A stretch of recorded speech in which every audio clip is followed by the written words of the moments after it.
दोस्तों, प्रेम तो सभी करते हैं, लेकिन जो प्रेम मुगल बादशाह शाहजहां ने अपनी तीसरी बेगम मुमताज से किया, वैसा प्रेम शायद कभी किसी और ने नहीं किया होगा। मुमताज के प्यार में ही जहां शाहजहां ने ताजमहल बनवाया, जो पूरी दुनिया को प्रेम करने की सीख देता है। उस जमाने में करीब 3 करोड़ की लागत से बना यह ताजमहल आज भी दुनिया को आश्चर्यचकित करने में कोई कसर नहीं छोड़ता। चाहे वो उसके सफेद मार्बल्स हो, चाहे नक्काशियों में लगे अनोखे पत्थर, जो अपने आप में बेहद अनोखे हैं। दोस्तों, आज इस वीडियो में पूरी दुनिया को दीवाना बनाने वाले इसी ताजमहल से जुड़ी कुछ अनसुनी और रोचक बातें बताएंगे, जो आपको फिर से ताजमहल का दीवाना बना देंगी। तो देर न करते हुए शुरू करते हैं दीवानगी की हद पार करने वाली दास्तान। ताजमहल बनवाने के लिए आगरा नहीं था पहला चॉइस। इंसान की किस्मत खराब हो, ये सब जानते हैं, लेकिन किसी शहर की किस्मत खराब कैसे होती है वो हम आपको बताएंगे। दोस्तों, आप ये तो जानते ही होंगे कि ताजमहल दुनिया के 7 अजूबों में से एक है, जिसे देखने के लिए दुनिया भर से लाखों लोग आगरा आते हैं। आगरा का एक बड़ा तबका इन्हीं पर्यटकों पर डिपेंड करता है। लेकिन आपको ये बात जानकर हैरानी होगी कि आगरा शाहजहां की पहली पसंद नहीं थी। ताजमहल के लिए जो जगह चुनी गई थी वो मध्य प्रदेश का बुरहानपुर था, जहां पर शाहजहां ने खूबसूरत प्रेम के प्रतीक को बनवाने के लिए ताप्ती नदी के किनारे एक जगह चुनी थी। और यही बात आती है किस्मत की। दरअसल उस समय बुरहानपुर के पास उतने सफेद संगमरमर नहीं थे जिससे ताजमहल को पूरा बनाया जा सके। इसी एक कमी की वजह से शहर का नाम हिस्ट्री बुक्स में गोल्डन वर्ड्स में आते आते रह गया। और आज आलम यह है कि आप और हम भी इस शहर का नाम नहीं जानते। बुरहानपुर के दुख को देखकर लगता है कि ये शहर एक ऐसी औरत है जिसकी शादी दहेज की कमी की वजह से रह गई, और उसने दोबारा शादी करने से भी मना कर दिया, क्योंकि जो जगह शाहजहां ने ताप्ती नदी के किनारे चुनी थी वो जगह वैसे ही खाली और वीरान पड़ी हुई है। सफेद ताजमहल की अधूरी काली परछाई। दोस्तों, ऐसा कहा जाता है कि ताजमहल बनवाने के बाद शाहजहां ने ताजमहल की परछाई बनवाने की भी तैयारी शुरू कर दी थी। अगर आपसे कोई पूछे कि आपकी परछाई किस कलर की बनती है, तो आप क्या जवाब देंगे? जी हाँ, आप कहेंगे कि ब्लैक या काले रंग की। बिल्कुल इसी तरह शाहजहां ने सफेद ताजमहल की काली परछाई को बनवाने के बारे में सोचा, जिसे उसने काला ताजमहल नाम दिया था।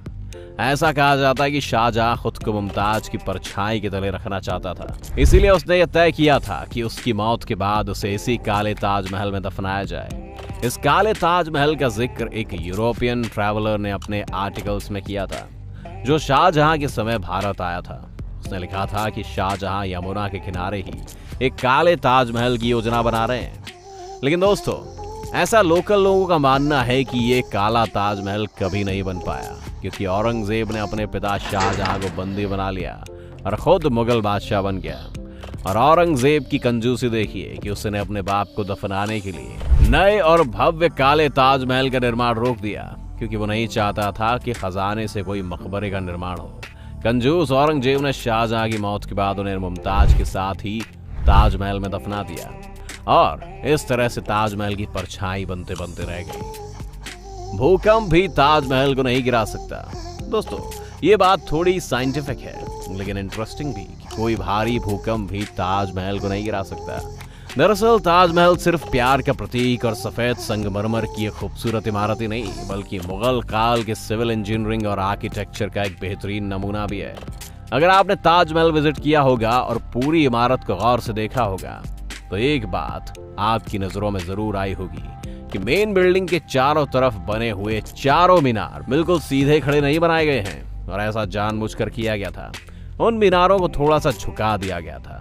वो भी कुछ इस तरह से झुके हुए हैं कि अगर कोई भूकंप आता है तो वो चारों मीनार मेन बिल्डिंग से दूर गिर जाएंगे, और इस तरह भूकंप के सारे झटके मेन बिल्डिंग तक पहुंचने से पहले ही इन मीनारों में ही एब्जॉर्ब कर लिए जाएंगे। इस तरह से मेन इमारत पर भूकंप का कोई असर नहीं होगा और वो सेफ बच जाएगी।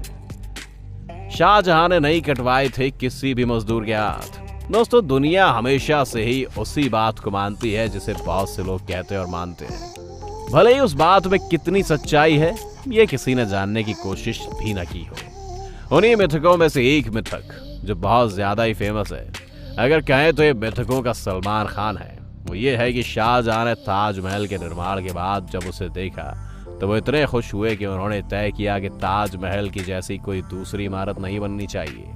इसीलिए उन्होंने उसे बनवाने वाले कारीगरों और मजदूरों के हाथ कटवा दिए।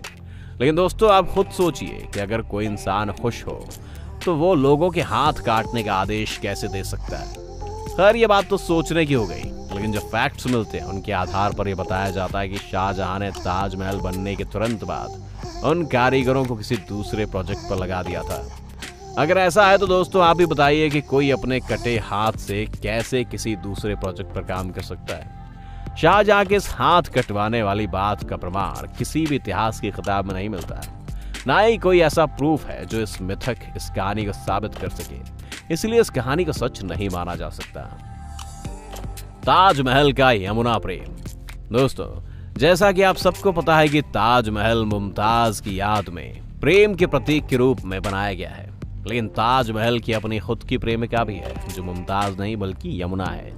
जी हाँ, आपने सही सुना, यमुना, वही यमुना जिसके किनारे बना हुआ है ताजमहल। इन दोनों के प्रेम में ताजमहल का सीन कुछ ऐसा है कि अगर यमुना उसे छोड़कर चली गई तो ताजमहल मर जाएगा। जी हाँ, ताजमहल के लिए यमुना की इंपॉर्टेंस को हमें एक लव स्टोरी की तरह से ही समझनी चाहिए। ये कहानी मैं आप लोगों को इसलिए सुना रहा था क्योंकि ताजमहल की नींव असल में लकड़ियों से बनी हुई है। अब आप हैरान हो सकते हैं कि करीब 300 साल पुरानी इस इमारत की नींव लकड़ी से कैसे बनी हो सकती है, लेकिन ये बात बिल्कुल सच है। असल में ताजमहल की नींव इवोनी यानी आबनूस के पेड़ की लकड़ियों की मदद से बनाई गई है। आबनूस की लकड़ी एक तरह से पत्थर की तरह ही होती है, जो आम लकड़ियों की तरह पानी में तैरती नहीं बल्कि डूब जाती है। इन लकड़ियों की खासियत यह है कि इनमें दीमक नहीं लगता, और जो मेन कारण है वो ये है कि अगर आबनूस की लकड़ियों में परमानेंट 30 या 30 से ज्यादा प्रतिशत नमी बनी रहे तो वो आबनूस की लकड़ी कभी खराब नहीं होगी। ताजमहल के केस में भी यही है। नींव में लगे होने के कारण इन लकड़ियों तक यमुना के पानी से पर्याप्त मात्रा में नमी पहुंचती रहती है। यही कारण है कि ताजमहल अभी तक टिका हुआ है, क्योंकि उसके किनारे यमुना नदी है। लेकिन यमुना जिस तरह से सूख रही है उसने आर्कियोलॉजिस्ट की चिंता बढ़ा दी है। उनका मानना है जिस दिन यमुना का पानी ज्यादा कम हो जाएगा उस दिन लकड़ियों में नमी का स्तर 30% से कम हो जाएगा और ताजमहल गिर जाएगा। दोस्तों ताजमहल के बारे में जाने ऐसी कितनी कहानियां और बातें हैं जो ताजमहल को दर्शकों और सैलानियों के लिए खास बना देती हैं। ताजमहल की खूबसूरती कभी भी फोटो या वीडियो या कहानी में नहीं जानी जा सकती। उसके लिए जरूरी है कि आप आगरा की टिकट कटवाएं और ताजमहल जाकर उसकी खूबसूरती का दीदार करें। और अगर आज का ये वीडियो पसंद आया हो तो इसे लाइक और शेयर जरूर करें। साथ ही हमारे चैनल को सब्सक्राइब करें, बेल आइकन पर क्लिक करें, और आप अगर ये वीडियो फेसबुक पर देख रहे हैं तो हमारे फेसबुक पेज को फॉलो करें। तो चलिए फिलहाल के लिए बस इतना ही। वीडियो को पूरा देखने के लिए आपका बहुत बहुत शुक्रिया।